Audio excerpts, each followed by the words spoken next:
খাটো পা, গায়ের রং লাল, ওজন 2.5 থেকে সর্বোচ্চ 3 মণ। স্থানীয় জাতের এই গরুকে কেউ বলে লাল গরু, আবার কেউ বলে অষ্টমুখী। আবিধানিক নাম রেড চিটাগাং ক্যাটল। আকারে ছোট হওয়ায় এই গরু মধ্যবিত্তদের সামর্থ্যের মধ্যেই থাকে। মাংসও সুস্বাদু। স্থানীয় গৃহস্থ বাড়িতে লালন পালন হওয়ায় মোটা তাজাকরণ ওষুধের ঝুঁকি নেই। অনেকে আছে ওই গরুটা উৎপাদন করে, আর ওই গরুটার মাংস অনেক সুস্বাদু হয় এবং ওইটার প্রতি মানুষের আগ্রহটা বেশি। অন্য গরুর থেকে লাল গরুর দামও ভালো দেয়, বেচতেও ভালো লাগে, কিন্তু ভালো লাগে এই।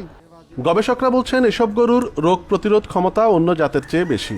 পাশাপাশি চামড়ার মানও খুব ভালো। তবে বেশি দুধ ও মাংসের জন্য বিদেশি জাতের সাথে সংকরায়নের কারণে সংকুচিত হচ্ছে এসব গরুর পালন।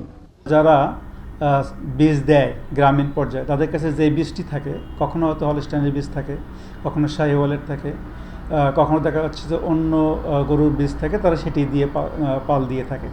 তবে এটি যদি আমরা শুধু আরসিসি গাভীকে আরসিসির সারের বীজ দিয়ে পাল দিতে পারি, তাহলে আমাদের এই জাতটি সংরক্ষণ করা সম্ভব হবে।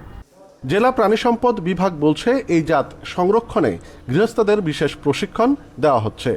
রেড চিটাগাং জাতের গরুকে রেড চিটাগাং জাতের সিমেন্ট দিই, আবার দেশি গরুকে রেড চিটাগাং জাতের সিমেন্ট দিই, তাহলে আমরা এখানে রেড চিটাগাং জাতের গরুটা আমাদের আলটিমেটলি আমরা রেড চিটাগাং জাতের বাছুর পাই, তারপর ওখান থেকে আমরা এই জাতের গরুগুলা পাই। সুতরাং আমরা এটা সংরক্ষণের আমাদের চেষ্টা আছে।